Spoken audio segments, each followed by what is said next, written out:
अब हम लोग क्वेश्चन नंबर 19 सॉल्व करेंगे। क्वेश्चन क्या है, 200 logs are stacked in the following manner: 20 logs in the bottom row, 19 in the next row, 18 in the row next to it, and so on. In how many rows are the 200 logs placed and how many logs are in the top row? Question क्या कह रहा है कि 200 लकड़ी के लट्ठे एक ढेर में रखे हुए हैं। किस तरह से रखे हुए हैं, तो नीचे वाली पंक्ति में 20 लट्ठे हैं, उससे ऊपर वाले में 19 लट्ठे हैं, उससे ऊपर वाले में 18 लट्ठे हैं। मतलब एक एक लट्ठों की संख्या घटते जा रही है जैसे जैसे लाइन ऊपर हो रहा है। तो इसमें क्वेश्चन में कह रहा है कि टोटल कितने पंक्तियां हैं, टोटल कितनी पंक्तियां हैं, मतलब कितनी पंक्तियों में इन लट्ठों को रखा गया है। और दूसरा क्वेश्चन है इसमें कि सबसे ऊपर वाला पंक्ति में टोटल कितने लट्ठे हैं। देखिए यहाँ लट्ठों की जो संख्या है प्रत्येक पंक्ति में, यदि उसको हम देखेंगे तो एपी का फॉर्मेशन कर रहा है। कैसे एपी का फॉर्मेशन कर रहा है, सबसे नीचे वाला में 20 है, उससे ऊपर वाला में 19, फिर 18, मतलब एक एक करके घटते जा रहा है। इसका मतलब इस एपी में हमको क्या फाइंड करना है, पहले एन का वैल्यू फाइंड करना है। एन का वैल्यू फाइंड करेंगे तो क्या मिल जाएगा हमको, तो कितने रोज हैं टोटल, और ए एन का वैल्यू फाइंड करना है। ए एन से क्या पता चलेगा कि सबसे लास्ट टर्म का वैल्यू क्या है। लास्ट टर्म का वैल्यू मतलब सबसे ऊपर वाला जो रो है उसमें टोटल कितने लट्ठे रखे हुए हैं, इसका वैल्यू पता चल जाएगा। देखिए इसको कैसे बनाता है।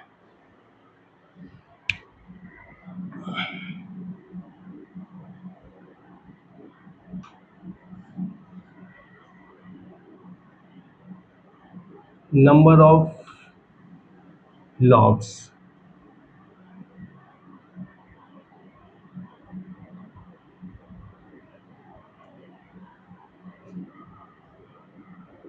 kept in a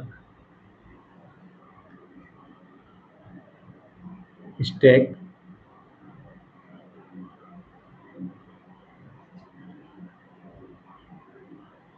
forms an AP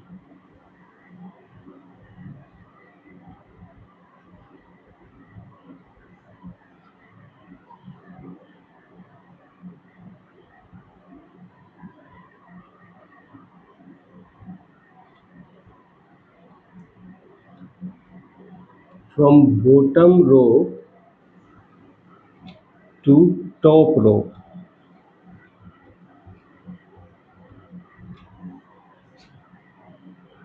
क्या क्या होगा इसका नंबर ऑफ ब्लॉक्स, पहला में 20 है, उसके ऊपर वाला में 19, फिर 18, इस तरह से कंटिन्यू है। Here first term a is equal to 20, common difference is -1, sn is equal to 200, total 200 logs है। हमको फाइंड क्या करना है, n एंड an, दो चीज फाइंड करना है। तो Sn वाला फॉर्मूला का यूज करेंगे जिससे हमको n का वैल्यू निकल जाएगा। Sn का दो फॉर्मूला है, एक फॉर्मूला में लास्ट टर्म वाला है और एक है d का जिसमें यूज किया गया है। तो यहाँ d वाला इंफॉर्मेशन हमको मालूम है इसलिए उसको यूज करेंगे हम लोग। तो n/2 2a plus n-1 into D. अब वैल्यूज को बैठा देंगे इसमें। Sn का वैल्यू कितना है, 200 है, n/2 2a 2 into 20 plus n-1 into D. 2 को इस तरफ ले आएंगे तो मल्टीप्लाई हो जाएगा। यहाँ कितना होगा 40, -1 से मल्टीप्लाई कर दिए,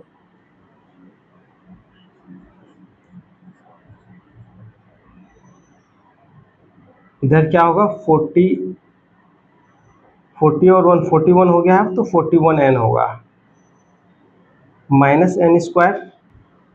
अब इधर वाले टर्म्स को लेफ्ट साइड ले आइए तो क्या होगा n² -41n plus 400 is equal to 0। अब इसको हम लोग फैक्टराइज कर लेंगे। क्वाड्रेटिक इक्वेशन है, मिडिल टर्म स्प्लिटिंग का हेल्प से इसको हम फैक्टराइज कर लेंगे, फिर n का वैल्यू आ जाएगा। तो 1 इंटू 400, तो 400 आ रहा है। 400 का पहले हम प्राइम फैक्टराइजेशन करेंगे।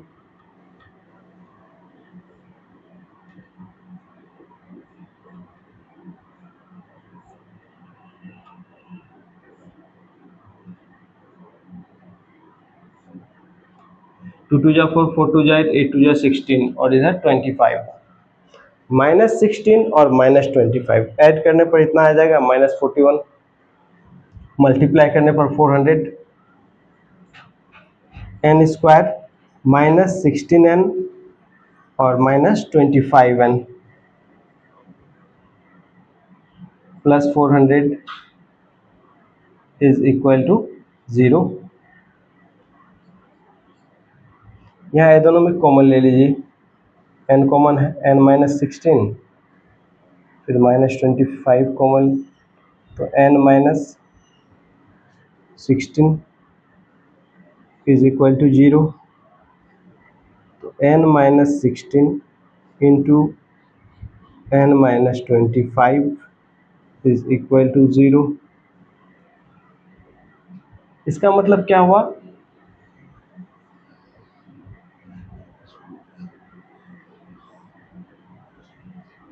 दोनों प्रोडक्ट में से कोई भी एक 0 होना चाहिए, दोनों फैक्टर में से। तो n -16 इज इक्वल टू 0 और n -25 इज इक्वल टू 0। तो इसको सॉल्व करेंगे तो n का वैल्यू कितना आ जाएगा 16 और इसको सॉल्व करने पर n का वैल्यू 25। नाउ अब an का वैल्यू हम फाइंड कर लेंगे। an का क्या फॉर्मूला है, an is equal to a plus n minus 1 into d. तो a16 का वैल्यू पहले फाइंड करेंगे, फिर a25 का वैल्यू फाइंड कर लेंगे।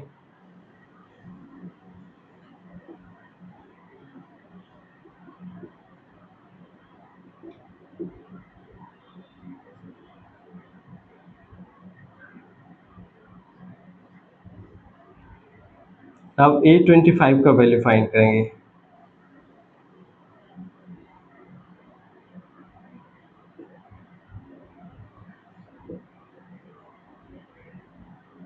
-4 आ रहा है, तो नंबर ऑफ ब्लॉक्स कभी नेगेटिव नहीं हो सकता है। इसका मतलब -4 वाला वैल्यू पॉसिबल नहीं है। ब्रैकेट में लिख दीजिए दिस इज नॉट पॉसिबल।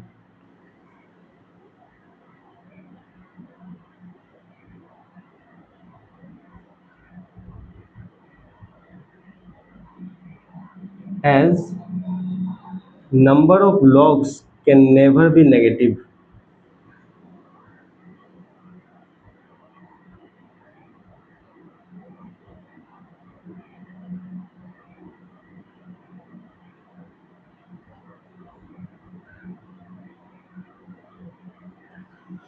अब हम लोग को आंसर लिख देना है। आंसर क्या लिखेंगे, पहला क्या है, रोज का नंबर बोल रहा है, therefore number of rows is equal to 16। और दूसरा पार्ट क्या है कि टॉप रो में कितने लॉग्स रखे हुए हैं, number of logs kept at top row is equal to कितना होगा 5। तो ये आंसर हो गया।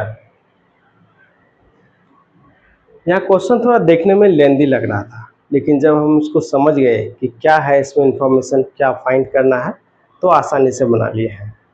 तो ऐसे ही इस तरह का क्वेश्चन जब भी आएगा, आप लोगों को पहले उसको समझना है क्या कह रहा है क्वेश्चन, फिर उसके बाद जो भी फॉर्मूला लगेगा उसका यूज करके बना सकते हैं।